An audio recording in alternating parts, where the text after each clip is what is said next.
right, let's see here.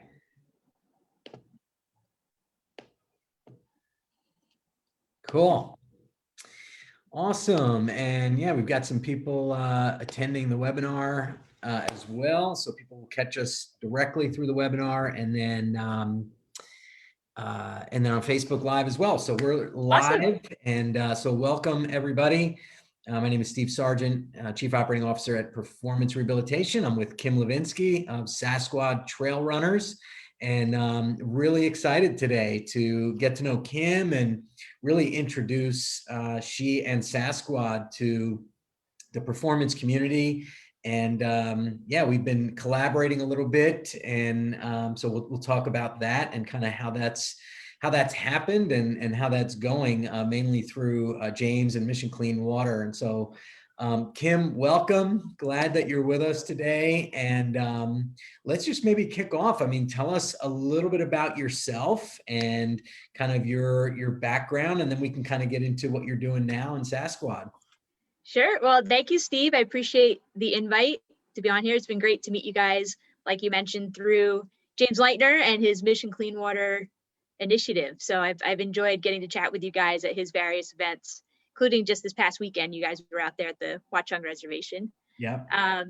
So like you said, my name is Kim Levinsky. I'm the owner and race director for Sassquad Trail Running in New Jersey. We started up back in 2018. So we've been around for a few years now.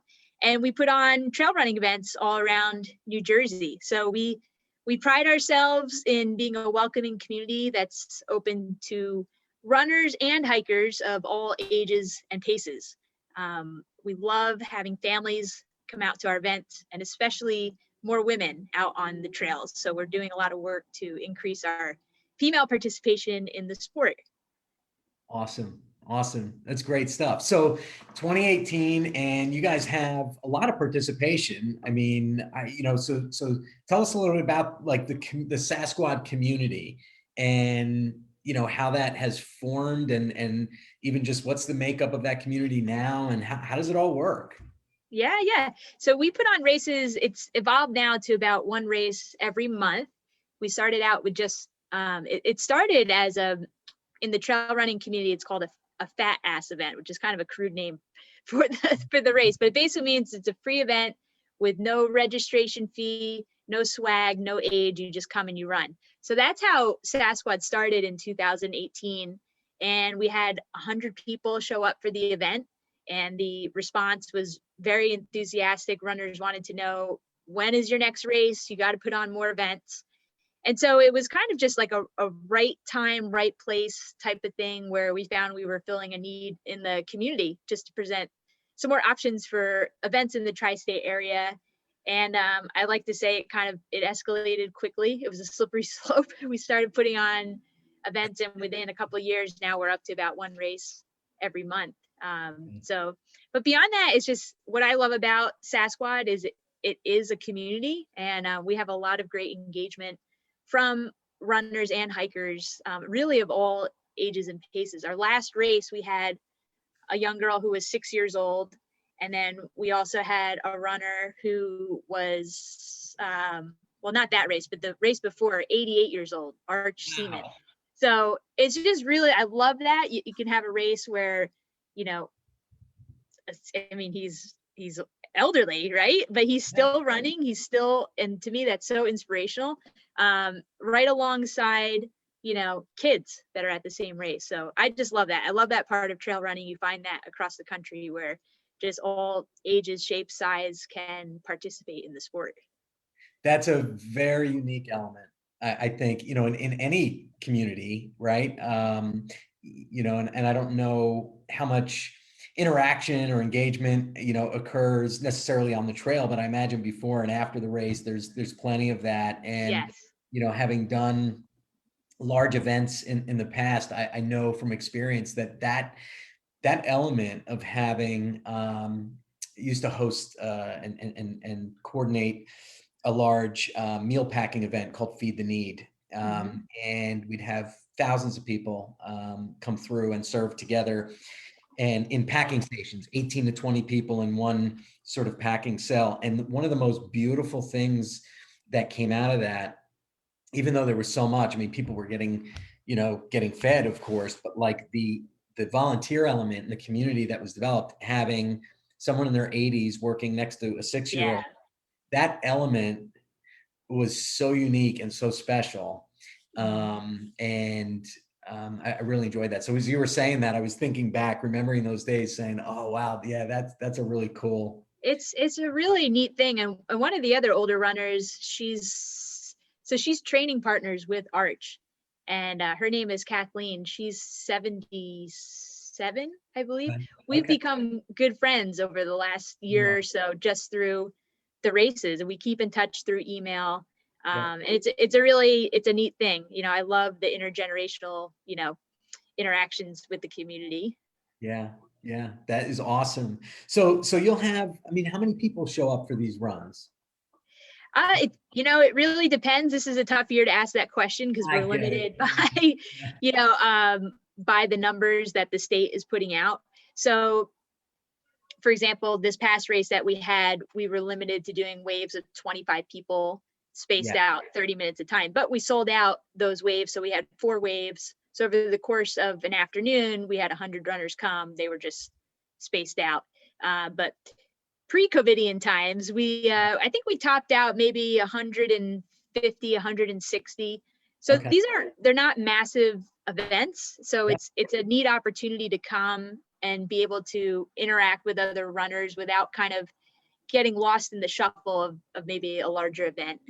yeah, yeah, absolutely. But that's a good sized group. I mean, that's solid. So, Yeah, it's a lot of fun. what's interesting to me, so it's confession time. So here's the, Okay, here we I, go. I am the type of person that, I've learned to enjoy working out. Mhm.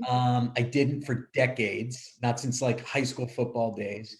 Okay. But I've never been a runner. I've never Uh-huh. enjoyed running. Running was like, if somebody told me I had to run, I mean, even back in high school football, I had to run. That was like a punishment, like, Mm. go run laps, right? And so I tell people, even if someone's chasing me, I may or may not run. Like I may just surrender and be like, Right. I'm not up for it. But here's the thing. So and this is really interesting. I found myself, I love hiking. I'm a hiker. Mm. So like, I'm not like, you really probably couldn't pay me enough money to go out and run on the street. Like I Right. just, I, I don't, for me, it's just, it doesn't, I don't connect with that. But I love hiking. I love the mountains. And I'll tell you a brief story. I found myself a few weeks ago, um, up at Mount Tammany, Yeah. up at the Gap, Yeah. and there's like a foot of snow on the ground still. And I went out there, and I'm like with a buddy, and we hiked up, and it was pretty well packed down. Thankfully, there were people that had gone before us with their snowshoes and packed everything down, which was awesome. It was a great, Right. went all the way to the top. It's like an hour and a half up, and we got down in about 20 minutes, Uh-huh. maybe 25 minutes, and we were flying. That's pretty quick for the Tammany loop to get down 20 minutes. I'm telling you, we were flying. It was half sliding, but and half just running. And I'll tell you, Kim, I have not had that much fun in a long time. Like, I mean, we were flying. Yeah. It was a full run all the way down, and it felt great. It was just our blood was pumping, and so like I'm thinking of that. I'm saying like I could really get into that. Like I'm not a runner, but like I enjoyed that. That was really cool. So like that trail, like how does that compare to like what you guys are doing? Like what's Yeah. the trail like? Is it rocky? Is it flat? Does it vary? Talk to us about that. Well, Mount Tammany is probably one of the most special, unique places in New Jersey. A lot of people refer it, it's got some trail magic to it. It's a great, great, great place to go hiking. If you're a mountain runner, it's probably the best spot to train doing loops. I don't know if you were out there and you saw some people lapping you, but I have friends who go out almost every weekend. They're doing laps at Tammany. So it would be hard to rival Mount Tammany because that's probably the toughest trail that you're going to find in New Jersey. Our races, it varies. It really depends on the event. The race that we just had in Mahwah, New Jersey, it was called the Substitute Squatch. That was probably our hilliest course. There was about 1,100 feet of gain for the 5.5-mile loop. Okay. To give you context, I think Tammany is maybe 1,100 feet climb in like 2 miles or something. So that's like the beast, which is a lot of fun. But every race, it varies. It just depends on the course, is a little something different.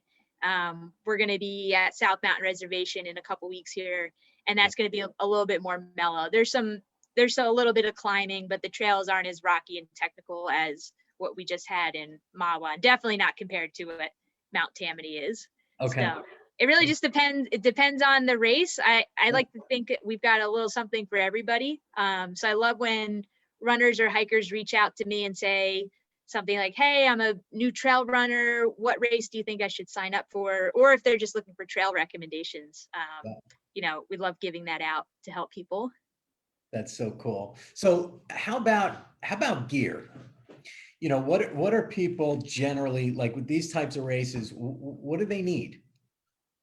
Well, I mean, that's what's so great about running is you can show up just like this. You can show up with a pair of shoes, doesn't have to be trail runners, shorts and a t-shirt.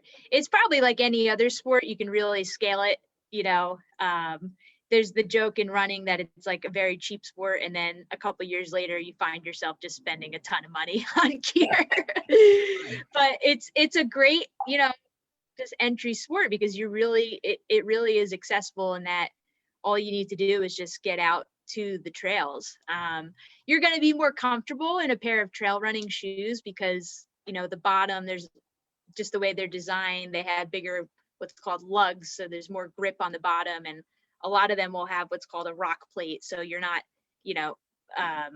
feeling every single rock if you don't want to. Some are designed where they're minimalist shoes that you can if that's what you're looking for. But no, I always say you can just come out. Runners say like, do I need to go buy trail running shoes? Say no, like why don't you just try the sport first? If you like it, then go to your local running store and pick up a pair. But it's not required by any means. Okay. That's helpful. So there's a couple of other unique elements to Sassquad, which I imagine flow from you, being the founder. But I don't know, I'm making that assumption. But one is that you support a lot of causes. So, talk to us a little bit about that and how does that all work? And Yeah, totally. Yeah, I always believe, whatever you're doing, you should look for ways to help people. And so that was definitely, we'll call it like a core element of Sassquad from the beginning. That, our first race, which I mentioned before, it was that fat ass style where it was free, but we asked for donations to the local, it was called the South Mountain Conservancy, which we're still partners with them today. I actually just joined their board this past year. They maintain the trails where we were using the race. So in my mind, let's give back to this organization that's keeping these trails really nice for us to use. Sure. And then just, as I saw that this was becoming a race series, there's 3 other women that really helped me out. Rebecca Constant, Jana Shernetz, and Michelle Rice. We call ourselves the Dream Team Extreme. And that was one of the core principles that I said to them in the beginning. Like, I want every race we have to have a charity partner, but it needed to be specific to the area where we were hosting the event, because that was important to me too. If we were going to expand and go around the state, then I wanted to support a charity or nonprofit that was at the location where we were hosting the event. So for me, that's been really fun because I've gotten to meet a lot of really neat people and organizations around New Jersey. And now as we have established this race series, we come back year after year, just to be able to track, this is the donation that we've given to this organization, and we can tell that to the runners. We can give them the tangible numbers of, because you came to this race, we've been able to make X donation to this charity. Yeah, that's awesome. So, how did you end up connecting with James Lightner and Mission Clean Water? Tell us a little bit about that affiliation. Yes, the water boy, we like to call him. So I met James. I think he reached out to me. I actually can't even remember how we initially met. I think it was just through the running community. We started talking, and he was sharing about, this was last year, right before, well, this was actually pre-pandemic. So when he was initially supposed to do his 30 days, 30 miles a day for 30 days, that was originally scheduled in May, and then it was pushed back to July. So we started having communication before that. I remember I met with him and with your team. We had a meeting that must have been pre-COVID as well, because we were, strategizing ways to advertise and fundraise with James. So anyway, he shared his, his mission, his call, and like what we just talked about, that giving back is really important to me. And I thought, I saw it as a really great way to help mobilize the community, and also a really great way to get new runners and veteran runners out onto, we can't really call Tamaquas Park a trail. It's kind of a trail. There's some crushed gravel, but we'll call it a trail. But it was a great way to get people involved. And that was probably, man, July was so much fun. I was out there a bunch of times with James, and I think just seeing, he really mobilized an entire community to come out and just get involved. And his fundraising was amazing. I mean, he raised over $30,000. I think he surpassed his goal. And I think it was close to like $36,000 or $37,000, which was really awesome. And if you've met James, he's got such a infectious personality. He's he's a go-getter. He's really great, with other people and getting others involved in running. So we just had a lot of core values that I think overlapped. So it was a good fit. I love it. Same here, which is really what's so awesome, is we share a lot of the same values, and Performance's mission of restoring hope and healing, just really is aligned with what Mission Clean Water is all about, right? And both through running, which he's obviously passionate about, as well as providing water to those that don't have it. So it's such a natural fit, and we love him and his organization for sure. He's going to be on, I think, in a couple of weeks, and we'll dig into that a bit. But thankful for the introduction to you and your organization. And I love that, just that element that, you're really giving back to a community, building a community, and through community. It's just like, it's all tied up into one, has so many aspects, which I love about it. There's another unique element, and that is your medals, which aren't metal, right? Right. Like, talk to us about that, because I just think that's so unique. Yeah, we do wood engraved awards. So that was, it kind of just started because I didn't want to outsource that whole element of the racing, which when you're doing a race every month, those costs can add up.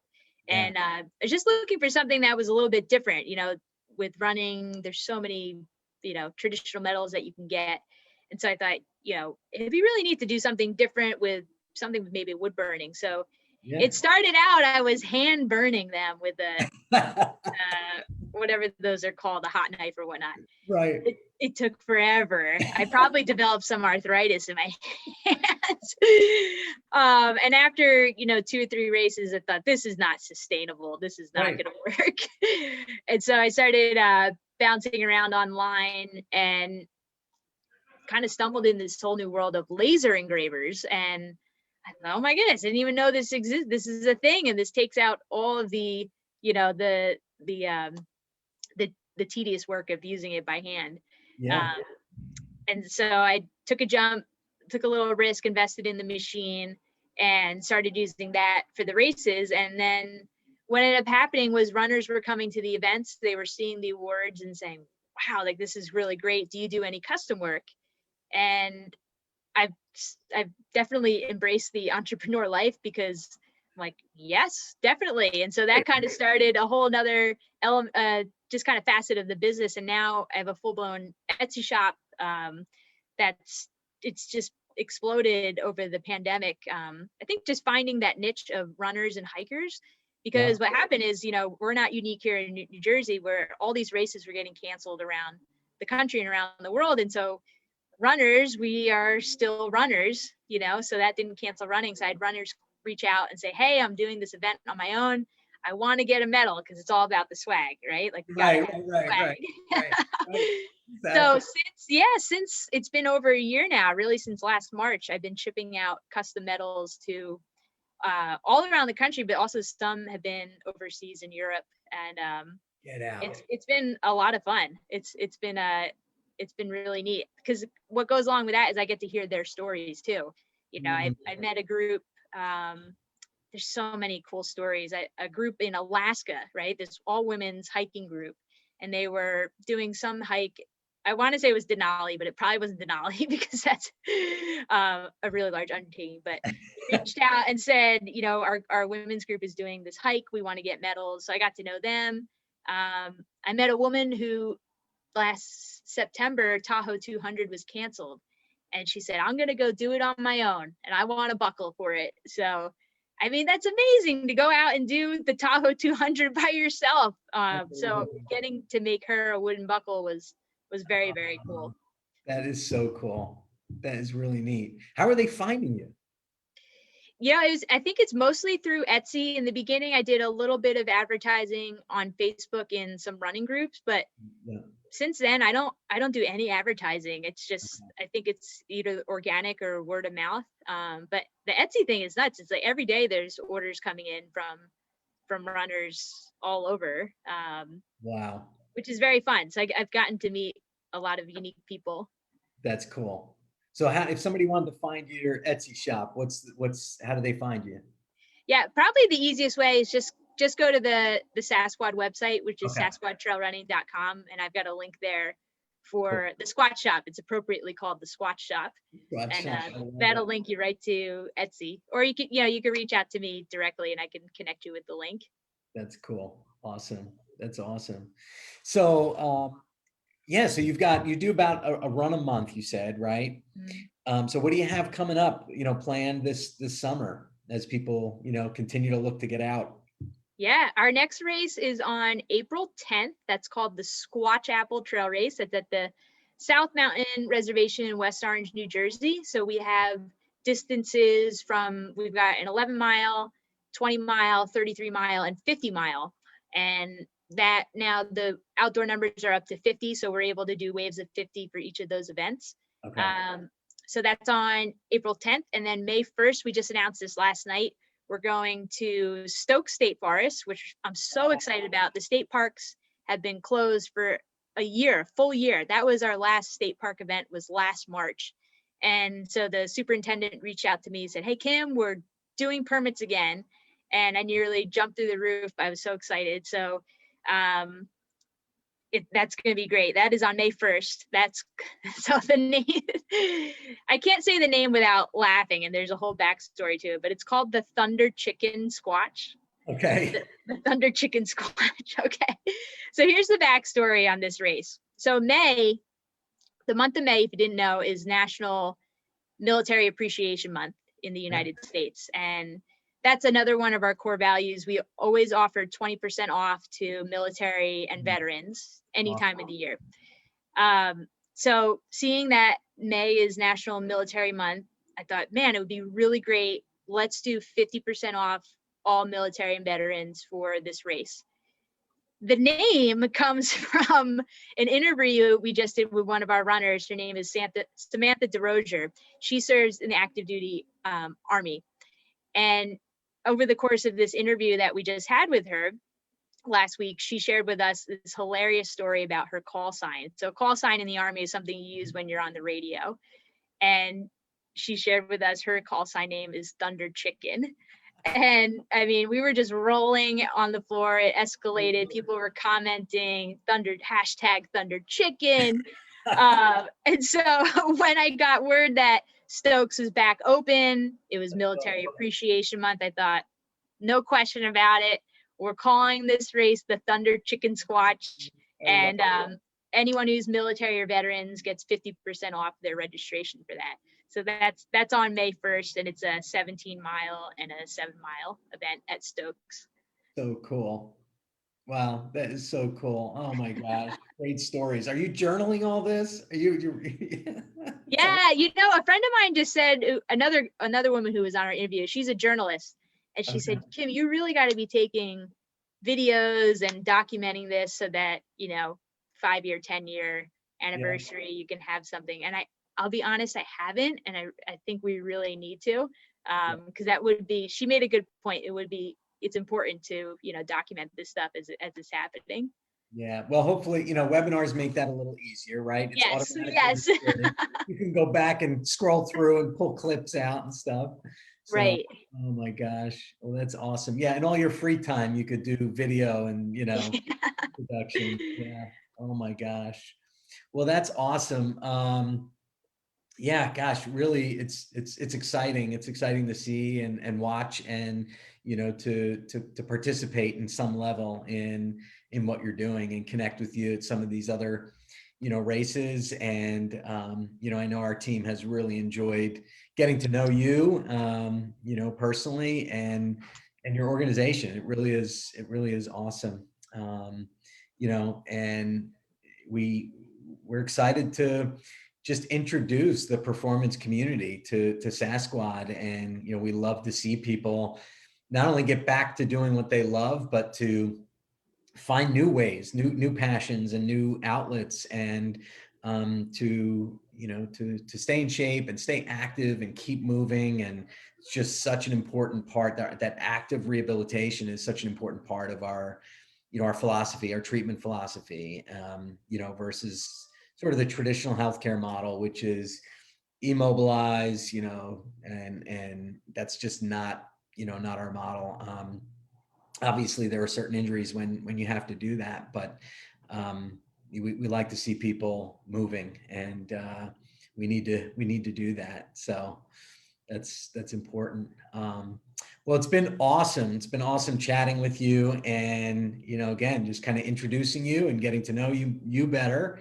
And we look forward to seeing you out on the trail. I think it's awesome and exciting, and I got to get myself out there. So I'm gonna do that. Some of them, I will say, some of the distances you're talking about are very scary. Very, very scary. But I love Stokes. That's a great place, and could be a great opportunity to jump in and see what's happening. Totally. And I always say to people that pace really doesn't matter. So don't let that hold you back. If you're listening and you are identifying with some of the words Steve is saying, don't let it hold you back. I'm telling you, we have, like I said, runners and hikers, all ages and paces come. So we love when hikers come to the event, and we celebrate that. So don't let that intimidate you. Awesome. So let's get out there, people. Let's go hiking, and maybe it'll turn into a little bit of running, and we'll get there. So what's the website one more time? It is sassquadtrailrunning.com. Awesome. So, yep, you can find links to all of our events on there. The Etsy shop is on there. You can find some Squatch gear on there as well. Cool. Social media, all of it, right? That's right. Yep. Facebook, Instagram, Sassquad Trail Runners. Good stuff. Well, I commend you. Great work, great organization, and great job just giving back in ways that are, deeply meaningful and, impactful. It's awesome. It's awesome to watch. And I wish you continued success in, both growing the Sassquad community and also impacting communities as you guys do look to give back. So great job, and we'll see you soon. Okay. Thanks, Steve. I appreciate it. All right, Kim. Nice talking to you. You take care. Okay. All right. Bye-bye.